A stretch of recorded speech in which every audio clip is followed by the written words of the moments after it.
Oh,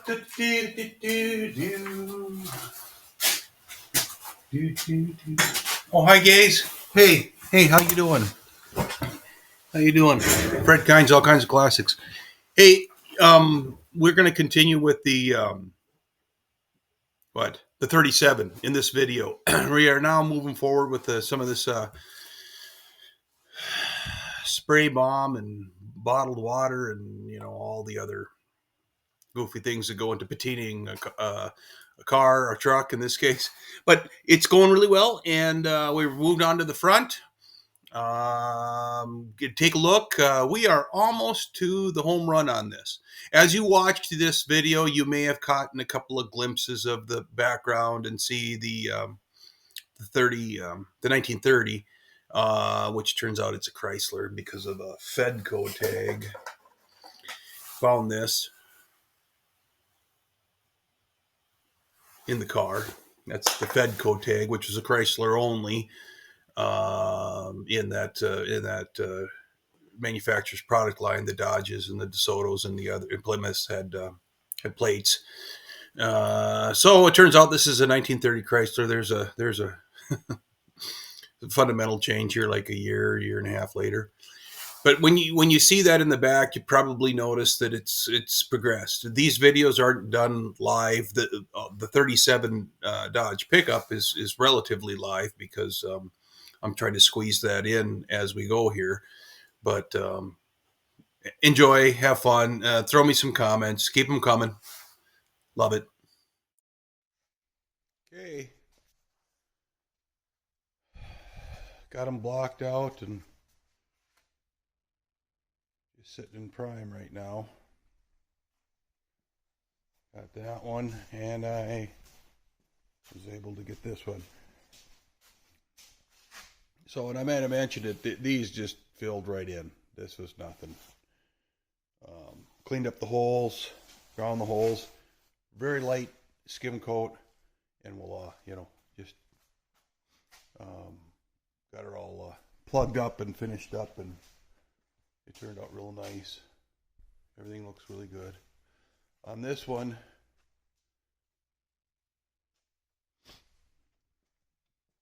if you recall, when I cut off the mirror, I slit it. I slit through the door, and so got everything welded up. But that was, about a 4-inch slit. Well, it projected some deformation down, deforming down. Sheet metal shrink, down farther, much farther down the door. So this is, I'm primed out quite a distance all the way around, and the primer's wet, but it didn't give me an opportunity to not to get in there and tap it all out. I got it out with just getting behind the inner structure and pushing.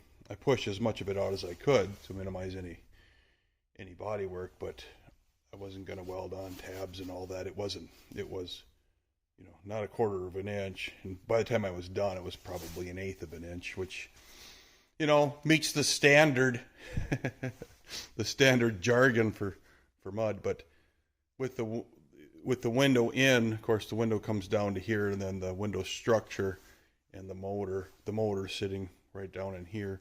There is just too much in the way, so I could get a bar and kind of start poking and pushing, and I did do that. But that happens, right? It's not that big of a deal.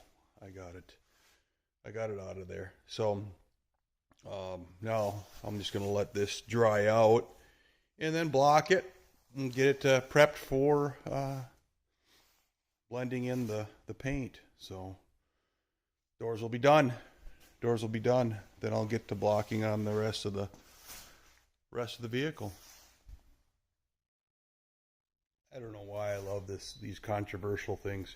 People hate this, and why are you doing it? Fake is fake, and real is real. But I just love the fact that you're just putting art. You're using a technique on a truck that the surface is nice and clean, color sanded, whatever, however you want to state it. But you look at it, and then you walk up to it, then you realize that, hey, that's not real. You know, when you start thinking about stripes and flames and all that, what are we trying to do? You go back years and the flame jobs, real flames. Those of you that are probably closer to my age remember the days of crab claws, and then that migrated into real flames with artistic airbrush events. I mean, the fact that you couldn't really have flames on the car, you know what I mean, didn't kill the art of people taking the time to learn the techniques to put real looking flames on a car. That's what we're doing. We're putting the real looking patina or rust on on a car. So that's all this is. You know, let this group of people show their talents the way they want to. That's all it is. You don't have to want or desire a vehicle that has not real rust, but you can appreciate the fact that people take days to put this kind of thing together. Moving right along. Of course, I have to address both sides on the arches. I started on the inside here, and I'm just doing the black base. On the back, you can see the blobs of orange, and, you know, color coming around the corner now. And you can, this is probably a good representation of, you know, once this gets blocked out, you start to look at how the rust's migrated around, ran down the cab, and that's where the water effect comes in. And the same thing, we'll have to block this out by wet sanding, and then I'll have to address these edges. You know, I got to finish all this, but I need to do spray water on it to do that. I have to address this so the rust is just kind of tight to the corner, and that's all just the finger sanding and all that stuff that goes into it. This, I did a little bit of water effect this morning. I still have work to do. I'll back up a little bit. You know, of course, that's where your arm sits, and this has got to kind of drape down the door, but I'm not doing anything here until I get that finished. I did a little orange, needs to be blocked. Got a little more color up under the, where she cuts back there. This, actually, I had to replace almost that entire header with new sheet metal. That's notorious for rusting on these old trucks. And then here I'm leaving it. I still got to, again, do the same thing, come in here. So there'll be some more work on this. Did the fender in the black, the base, what you're sanding down to when you're getting down to the metal. And then, of course, on both sides, again, where it meets that fender welting, you know, it's notorious for collecting water, and then these weltings here all the way around. So we'll need to get into the screws and the rust that occurs on there, do some airbrushing under the door handles, a little bit under the screws, under the hinges, so those kinds of things to allow the effect of what happens over time. And the tops, of course, of these need to get done, and then all this is going to have to get pretty well beat up, per se. So that's where it's at right now. She's starting to look like the effect that I want it to look like. So we'll just keep on going. And yes, I do cover those tires when I spray. That red cloth sitting right there. So we're getting there. Slowly making our way around this thing. And I just kind of, again, yes, I'm doing two fenders, but it's got to be random. I can't get myself away from having a thought and mirroring it. But the reality is it's got to be random. You can't have total symmetry, otherwise then it's fake. It's fake from a distance. So thanks, guys. Hey, guys. Okay, I'm starting to get around the fender. Top of the fender, the water's running down and off the fender. Maybe I can swipe this one just a little bit more.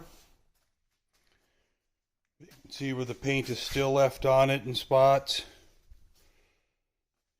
And he runs down. And of course, the gas cap. that effect is a little too brown. I think I might need to do something with that. And the gas just basically washing down and rusting out that side. That's the effect I'm looking for. Probably maybe a little transition there, a little better transition there, and then there. And then on the back, I started on that. Kind of got two effects going, but I might need to do a waterfall with a lighter color. Just a waterfall to keep that theme going across here. So, but it's coming. It's coming good. We are getting there. Okay, this is about 5 minutes later. That's so cool, that little paint chip right there. So now I came down the corner. Of course, we got the dirt and everything from the tire causing that rust. Maybe a little something in there so it kind of cups up, but I'll think about that.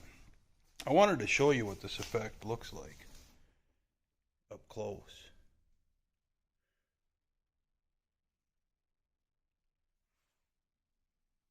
It's just strange. I mean, I don't know exactly how that got in there, whether it was an imperfection in the original paint sanding. And this is very mild texture. Very mild, almost just buttery smooth. You know, it'll bury in the clear. It's just, you can barely feel it. Now in here, you know, some of this maybe I'll take a little bit down because you want to have some rust coming through the paint, but you got to make sure, like here for example, that paint's got to be on the surface. I don't know. You know, it's just a hard one to judge, but this has to be taken down a little bit. I spritzed that, and I haven't done anything with that. That's just a little too wild. And I want to get that waterfall effect. I think just a little bit of cutting in here, and then blending all of that down. It's coming along really nice. Really nice. The light plays tricks on you, but you can see, you know, from the different layers. I mean, I want the black and the rust, you know, the black coming through where you're getting right down to the metal, you know, and then the primer, you know, the rust, and then the primer kind of coming up, and then finally the paint. So we are getting close. Then this one will be done. This fender, this will be done. Hey guys, so this is the effect. You know, I put a layer black on. In this case, we had the top done, but I came in and got around the corner, left a little bit there, just as a reminder that I want to flash off that because of the way that the water runs. Got down the corner, you know, let the water run a little bit, and this is basically the effect before I start blocking it out. You can see still some water on there. And then I come down, and if I need to touch it up, I'll touch it up. I'm just using, in this case, I'm using, every once in a while I use this carpet wine, which is a red. I start just with a flat black, just, you know, black. My second layer is, in this case, is a chestnut, which is kind of a, well, I mean, it's brown, but it's got a little, kind of a grayish brown. And then what is called cinnamon. And that's got a little more orange to it. I do have some yellow that I have used, that I may use from time to time, but that's more on the finish side where I've got some, just kind of some peaks. But this is what it looks like before blocked. And then, oh, I also sprayed that. I had some comments on keeping the gray and use the gray, incorporate the gray, the primer on the on the door sign and just kind of blend them in together. And I like that idea. The more I get to thinking, the whole car is from the metal through the red lacquer primer, because in 37 it was a lacquer primer, in those early cars, and it was red.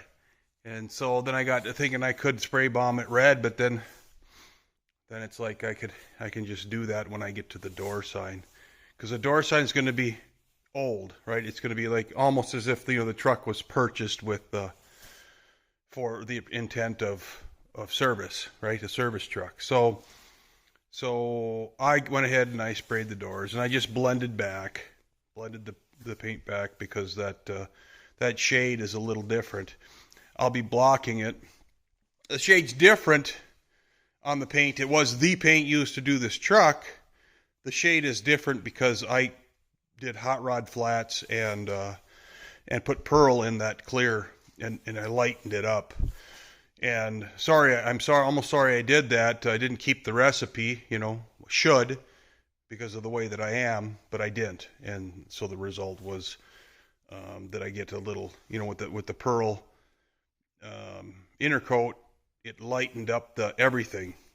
This is a darker brown. It's called seafoam, but it's close, but it was lighter. So part of it in patinaing it is, of course, I can hide that through the paint job. And of course, got this side done. You want to spray them both at the same time. There's a hint of the original door sign on there that I can just simply block off. I blocked most of it off, and then as I painted back, it covered some of it, but you can see it misting into the line. And then on this side, then I came in and I pretty well finished sanded her out.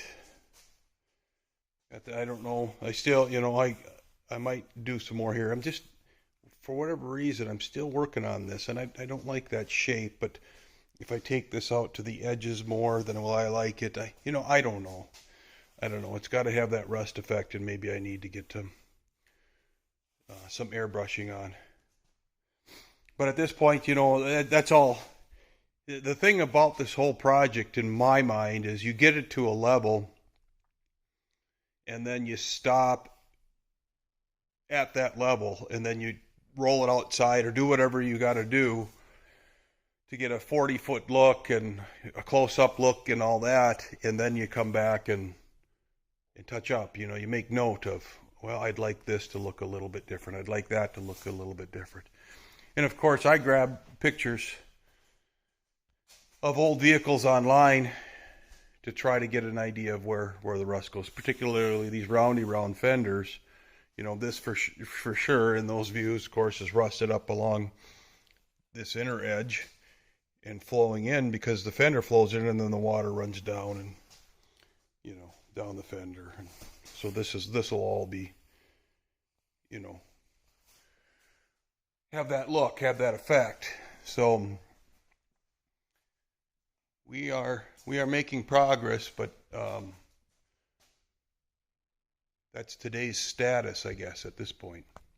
I still want to focus and concentrate on getting this whole box situation done.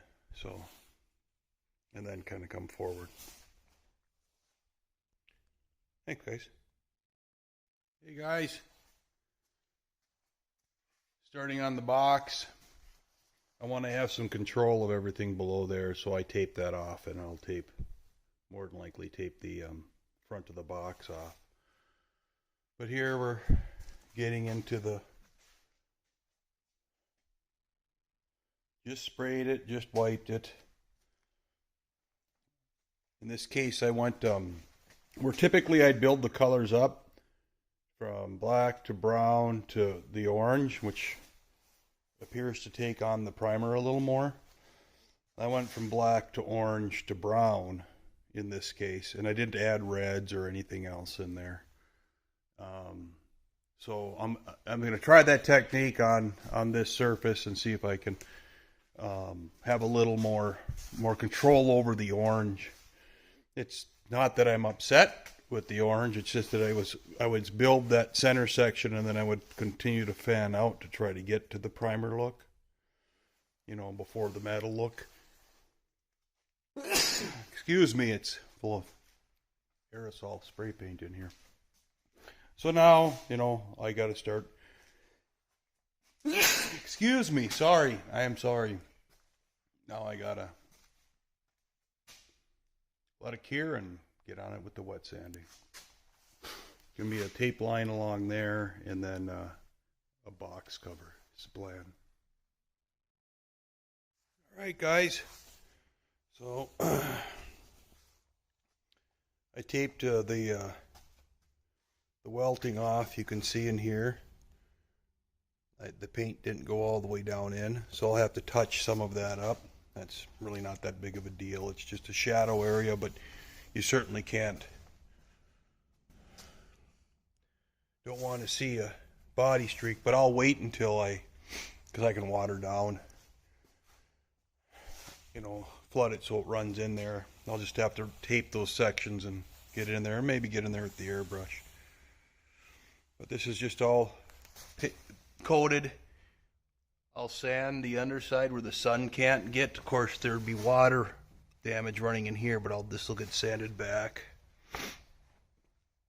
All's rust. The box is all's the box. What do you call those things?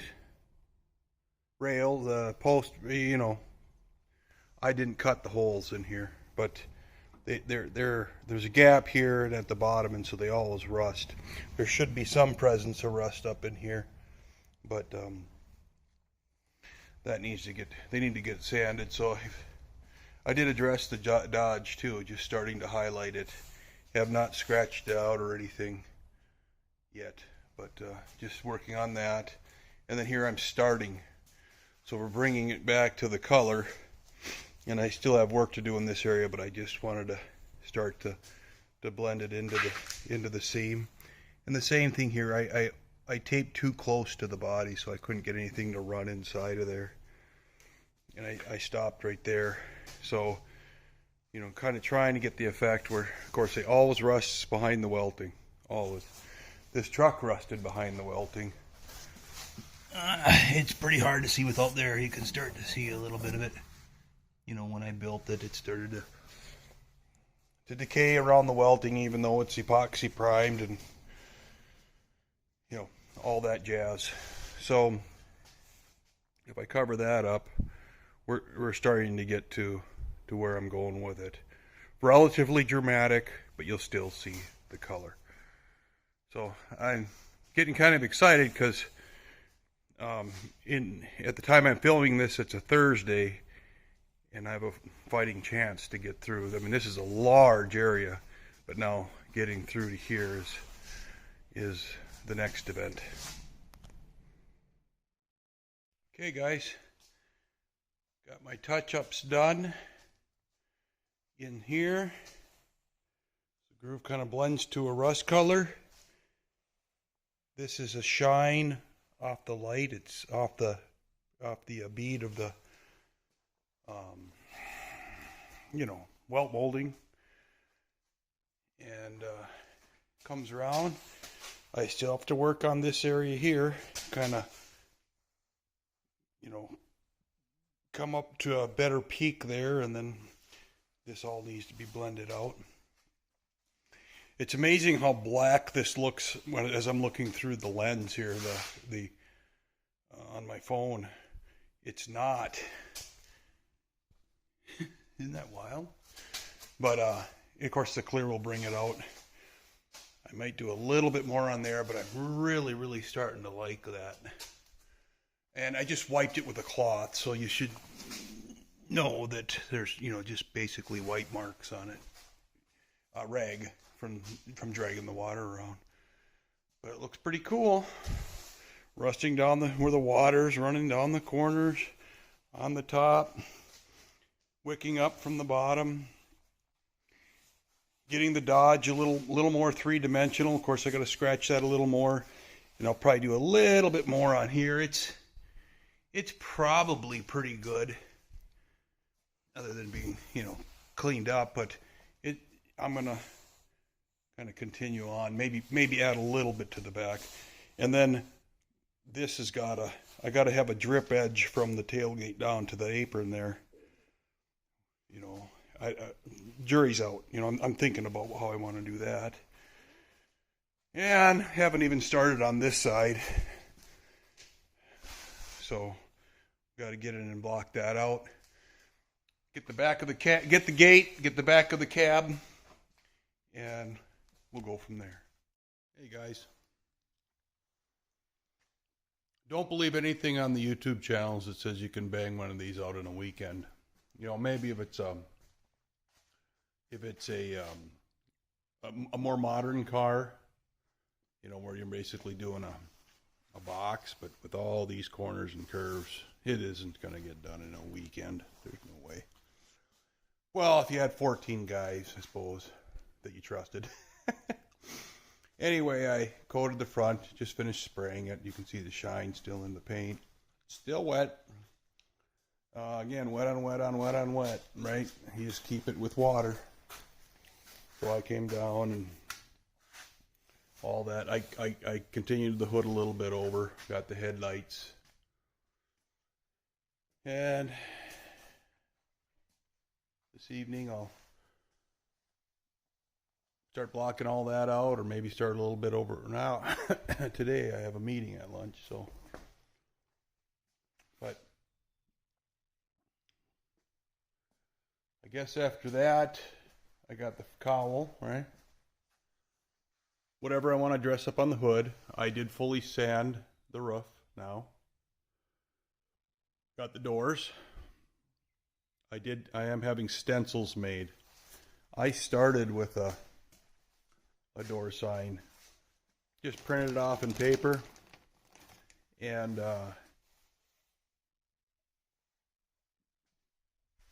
started cutting it out, but no. Don't have the patience for it. The quality wouldn't be there. So he's going to make me a couple of those stencils, sticky on stencils that help you keep in the lines.